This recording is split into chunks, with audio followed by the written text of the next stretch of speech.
TopMedTalk. All right. Hello, I'm Desiree Chappell, and this is TopMedTalk. We're here in Orlando, Florida for Anesthesiology 2019, the annual meeting of the American Society of Anesthesiologists. With over 14,000 delegates, this is the largest gathering of anesthesiologists and anesthesia providers in the world. Now, I am usually joined by my co-host, Monty Mythen, our editor-in-chief, but Monty, whether or not he'll tell you, won a very prestigious award and recognition for Kerry Man of the Year. So Kerry Ireland Man of the Year, and he is on his way back to join us at ASA this year. So Monty, we miss you, but I'm sorry to say to you, Monty, but I am very fortunate to have my wonderful co-host and friend of TopMedTalk, Mike Grocott, here with me. Hi, Mike. How are you? I'm good, Desiree. Thank you so much. Thank you for being here. You're a friendly voice on TopMedTalk. We hear you quite a bit, so that's good. Oh, I love it. I try. You do. You're great. Thank you. Well, Mike and I have had some great conversations today so far, the last of which was with some residents, which was super cool. It's been very good. So we are honored to have Jeff Simmons. Thank you. I couldn't resist myself. So we have Jeff Simmons, who is, you were at UAB in their anesthesia department, yes? I am still working in the anesthesia department, but have recently taken on a new job with the health system. Oh, fantastic. So UAB being the University of Alabama, Birmingham. Correct. The one in the United States. The one, exactly. I was going to say the same thing. Yes. So Birmingham in Alabama. And how long have you been there? I got there in 2013. I left the University of Cincinnati, where I was. I had an active duty Air Force function in Cincinnati. So I was in the Air Force for approximately 10 years. Cool. Well, thank you for your service, by the way. Thank you very much. That's really awesome. So, Jeff, we met at ACER this past year, and I totally loved your energy about. It's true. There's a lot of it. Hey, this is coming from one energetic person to another. I realized your passion for life and everything that you're doing in practice, and so very excited to sit down with you and hear about some of the things that you're doing. And I introduced you as at Jeff Simmons because recently you have taken to the Twitter. Yes. And you're out and about, and you're shouting to the world about changing, care of our surgical patients. So tell me a little bit of what has motivated you to do that. Actually, the ACER, the conversation, Julie Thacker had said, "Hey Jeff, I posted a picture of you on Twitter," and I was like, "Fantastic! I don't have a Twitter account." And then it actually turned out, if you look at my Twitter account, the reason that I'm at Jeff Simmons is because I joined in May of 2008. I was the only Jeff Simmons. I'm not even at 19724. You know what I mean? I'm the only Jeff Simmons at that time. And so I was like, oh, all right, well, I'm going to do this. And so I actually enlisted my daughter, who is a senior in high school, and she gave me some Twitter tips and said, this is what you have to do. I started with the mindset of passionately believing in this concept of prehabilitation, preoperative optimization. And I have been involved with enhanced recovery for several years now, and have also been running the preoperative assessment and consultation treatment clinics at UAB. But wanted to really push this agenda, push this concept, push this idea out further. And over the last couple of years, we have really been doing a lot of cool stuff. And I'm not saying that we're on the level of Saul's clinics and Duke, or not nearly what they're doing. I even had posted, are you a New Zealand level optimizer or a England level organizer, or or just one of us? You know what I mean? And I had to put optimizer with an S, right, on some of them, because that's how you spell it. You thought we wouldn't understand? No, well, I didn't know. I felt like maybe what is this word? But we had started doing some really great stuff, and I started thinking to myself, why wouldn't people want to know about it? And over the years, there's been so much great data and science, and Mike, you've put out a lot of that, and Tim, and a lot of the guys who have put out really great information about preoperative optimization. But it just seems like there was a lack of implementation, especially in a lot of stateside hospitals. Absolutely. And I am an implementer. I love to just say, let's do it. Let's try to, what would be the downside of Right. offering someone smoking cessation? And if it works, let's protocolize it. Let's make it into a guideline. And so we have begun, over the last couple of years, we've probably implemented maybe 11 or 12 very easy to implement optimization techniques. And we've been successful. I mean, in the sense of being successful in the implementation, having a high number of patients who were identified as having that risk, that modifiable risk, and then having done what the science says to do about it. So that's, and I'm proud of UAB for doing that, and that was one of the reasons of getting on you on Twitter. Yeah, that's awesome. Well, so tell us about, I want to hear a little bit more in detail about kind of what you've done, because we get a lot of those questions. You know, people want to know, like, how do you do this? And so I want to hear about that. But tell me how your new role that you're taking on. Tell us about that and how that's going to play a part in getting people to change. So the UAB health system is partnering and branding several multi-specialty clinics around the state of Alabama, and they have really not had a statewide medical director for these multi-specialty clinics. So there's a lot of administrative plus clinical responsibilities that would go into really getting them on board with what UAB would like for them to do. So it's not all clinical. There's going to be some administrative parts to it. But I've had this notion that prehabilitation and preoperative optimization is really no different than just good public health. It's really great primary care with the crucible of surgery, making it something that you need to expedite, something that says, yes, you've been a smoker, and yes, you shouldn't smoke, but man, now you're about to have surgery, and there's going to be a definite consequence to that. So what a great time to stop.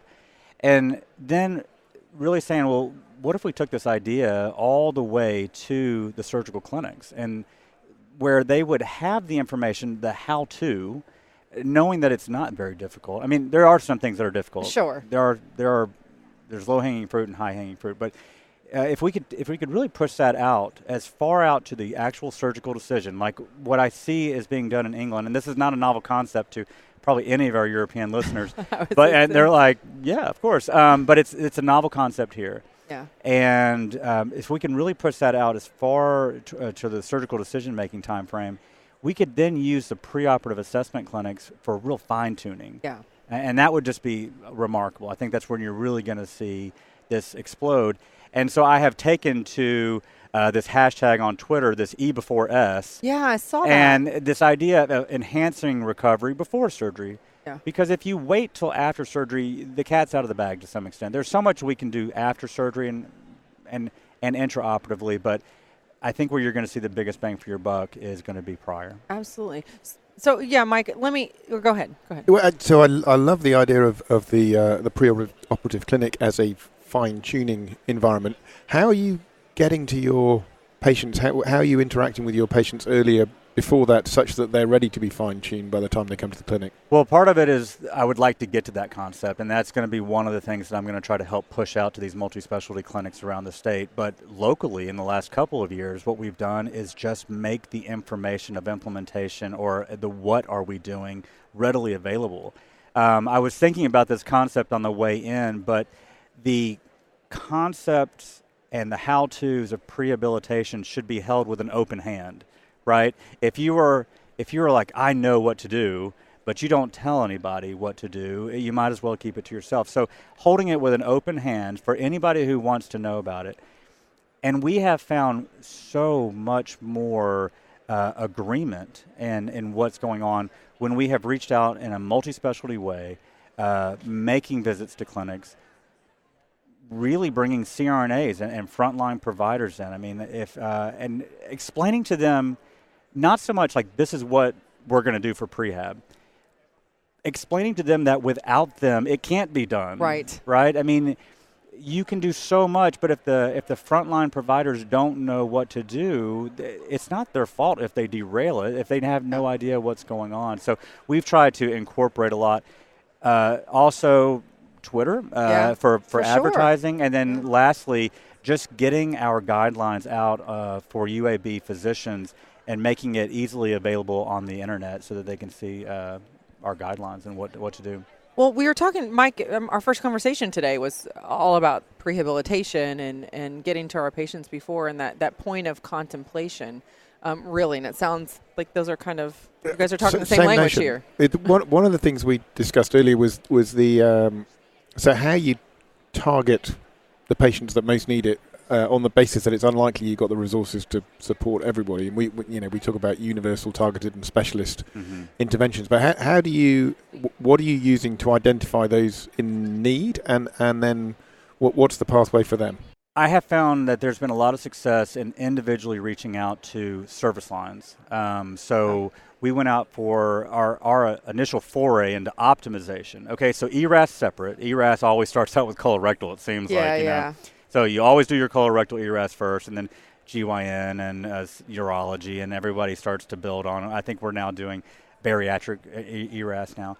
But the way that we set out with our optimization, our enhancing recovery before surgery, or I was making fun that I needed to know how to pronounce Tom Varghese' name so that when I name drop, it's going to seem like I know him. But the American College of Surgeons has a strong for surgery program, so I would be remiss if I didn't talk about that.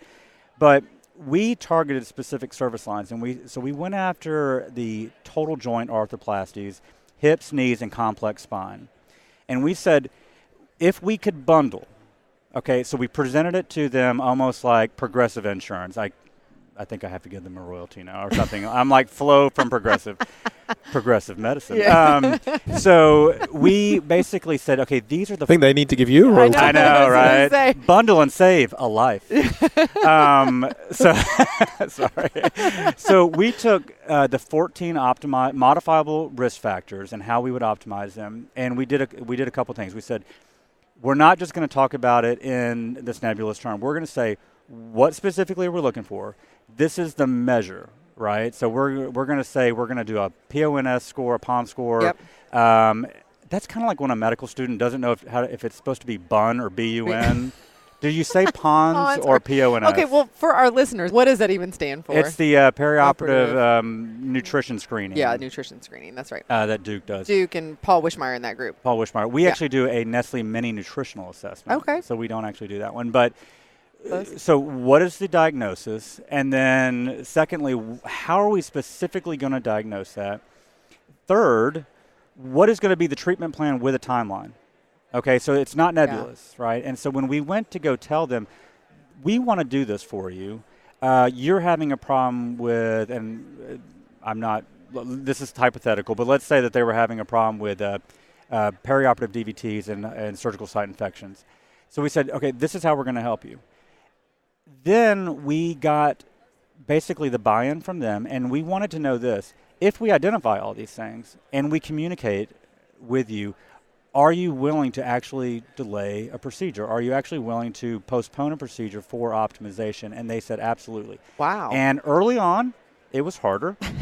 Later on, as we've had nearly 7 or 8 months, and I can tell you about our hyperglycemia protocol, but we have had about a 7 or 8 month decline in surgical site infections for our total joints and total hips and knees, and it corresponds directly at the time when we initiated our kind of larger perioperative hyperglycemia protocol. So we're super proud of it, right? Yeah. And so then with that, they're like, what else can you do?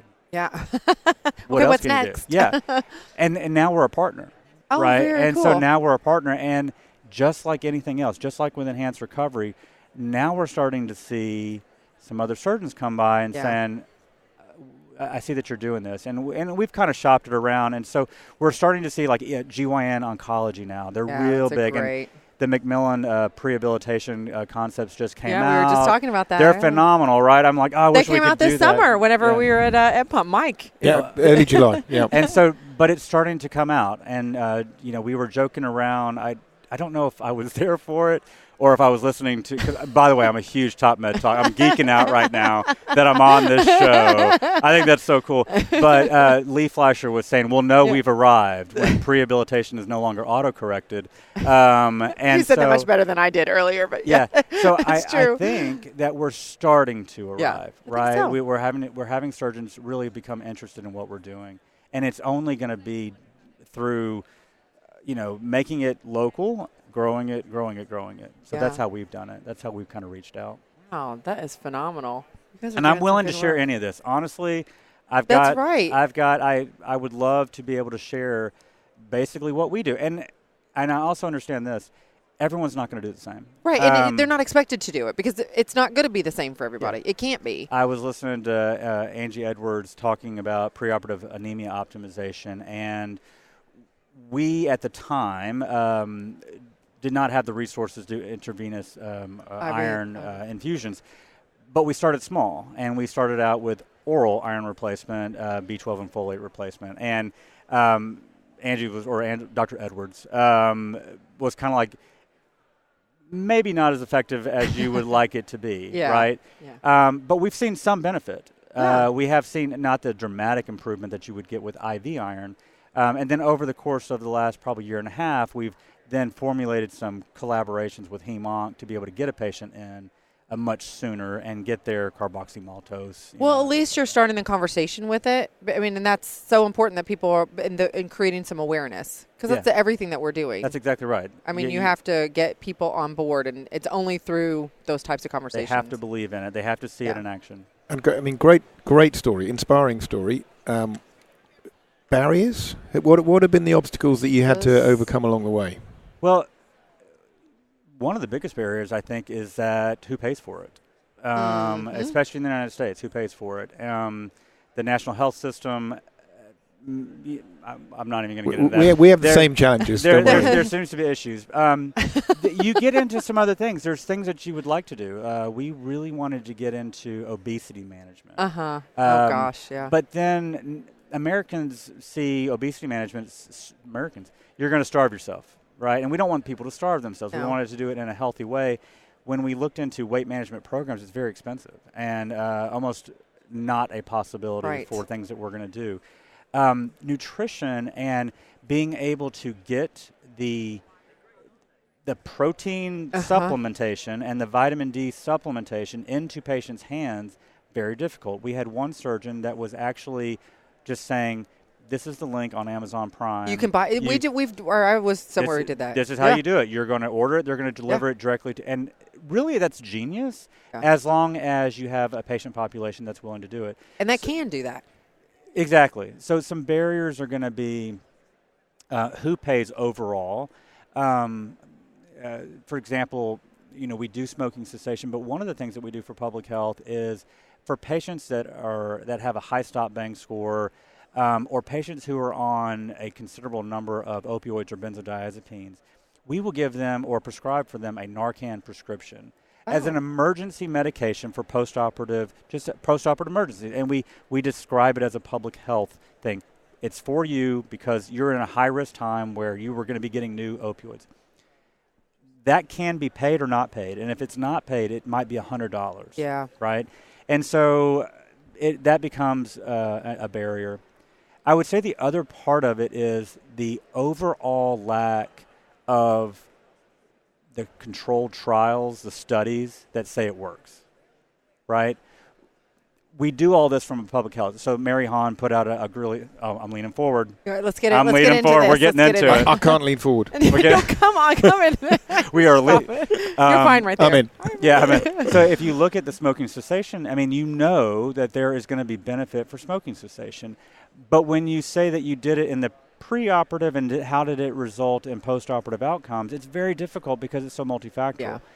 And so you almost had that same argument with ERAS, though, right? You had 21 elements. Absolutely. 21 elements. Which one is working? Which one is maybe countering? Yeah. We might be finding right now that gabapentinoids might be causing more of a delay. I do question how much they're giving, and then I start to think, why not push it out further? Why not get those patients on it so that they're not getting it on the day of getting an 800 milligram dose? Let's give it to them a week ahead of time. Yeah. And no one's telling us we can't, right? So other than they made it a Schedule 5 drug, but that's actually a really good point. That is a big deal. But there's nobody that's saying that we can't. Right. Right. Yeah, and you have to keep questioning it. And Jeff, tell me, so one of the characteristics of the population you're talking about is they come back for the other knee and the hip. True. And what's the patient feedback? What are the patients saying about the new way of doing things? So It's very similar to the enhanced recovery. A lot of them will say, nobody ever talked to me this way. Yes. Oh, absolutely. Right? And familiar, yeah. The one of the comments that was made earlier was that there seems to be a dissatisfaction amongst anesthesiologists who have this limited interaction with patients. And I have found incredible satisfaction with being in the perioperative space, because as an anesthesiologist, I get to practice medicine in the way that I would like to. Yeah. Let's just say that. I don't want to say that I feel like a doctor again, because there's going to be plenty of anesthesiologists who say, I'm perfectly fine, happy. Yeah, like this is exactly what a doctor should be like. But I didn't find the same kind of satisfaction with that. Being able to look at a patient and not only give them education, and Jenna Blitz just gave a great discussion on shared decision making, right? That kind of thing really pulls me in and makes me want to come back. So, what are the patients saying? You're seeing more patients who are saying, like, nobody's talked to me like that before, in the sense of really looking at me as a whole person. One of the patients the other day, I was describing to them how, and this was day of surgery, because perioperative optimization is perioperative. You don't have to always get to them ahead of time. Yeah. But I described to the family how we were going to be using some medications to reduce his chances of bleeding. So I was talking about tranexamic acid, and I was talking about having a lower threshold for transfusing him. But I also noticed that he was iron deficient, and since he was going to be he was going to be in the recovery room afterwards with an IV and being monitored, that I was going to give him an iron transfusion. They were over the moon about it. They were like, "Oh, great! So I may not get." Like, you are concerned about not giving me a blood transfusion, and I didn't want blood. Yeah. Not that I'm refusing it, but I just didn't want it. And I'm like, yes, we share the same goals. Yeah. Right? And I think that that's kind of what it gets down to. Physicians that are doing this are really describing to the patients that we share the same goals. We want you to be healthier. Yeah. We're looking at you as a whole person. It's the triple aim. Exactly right. Population health, patient health, and you've got to get the value piece right. Yeah. Well, and then what is the quadruple aim? Adding the satisfaction of providers. Yeah, and in England we have the quintuple aim. Oh yeah. What's the? But I'm not saying that. I'm not saying that what's there's not. Part? There may be some financial uptick. You're never going to necessarily completely reimburse, but there's going to be the intangibles, right? And I do think that we've, for too long, focused on, well, we reduce delays and we reduce cancellations, and we have done those things. It's been really fantastic. And we have reduced length of stay. Patients don't necessarily care about that too much, right? But I think what you're also going to see more and more, as we start to do more innovative things, we're going to start to see, well, you can bill for that. Yeah. Right? So recently we've started the process of penicillin allergy testing. We're getting ready to talk to Bobby Jean Schweitzer in just a little bit about that. So a little more complicated. Yeah. Right? A little more complicated than it sounds, right? Initially, I was like, yeah, we'll just do it. You know, sure, we'll give a little people prick. Did you break out? No, take it off. You know what I mean? A little bit more complicated than that, and we want to do it safely. So, but those kind of things, we've been offering flu and pneumonia vaccines this year in clinic. Those are all billable visits. Yeah. When you describe it in the vein of optimization, what did you do above and beyond data collection? So those can become optimized, or what we call, it's an E&M, or an evaluation and management visit, and we bill it as an optimization visit. And, you can recoup a little bit. Yeah. Well, and I mean, in this world of people are like, oh, value-based care it's not here yet, so we got to figure it. It's not, but I mean, I think that we still need to talk about what we're doing to prepare ourselves for that going forward. And this is a huge value add. Sure. I mean, to the system, as a whole, to our patients. So I think that. And if you want to get really innovative, right, not only are you doing this preoperatively, you institute a inpatient evaluation team, an inpatient optimization team. Because of the patients you're going to see in a regular day, you're going to see plenty of repeat inpatients, right?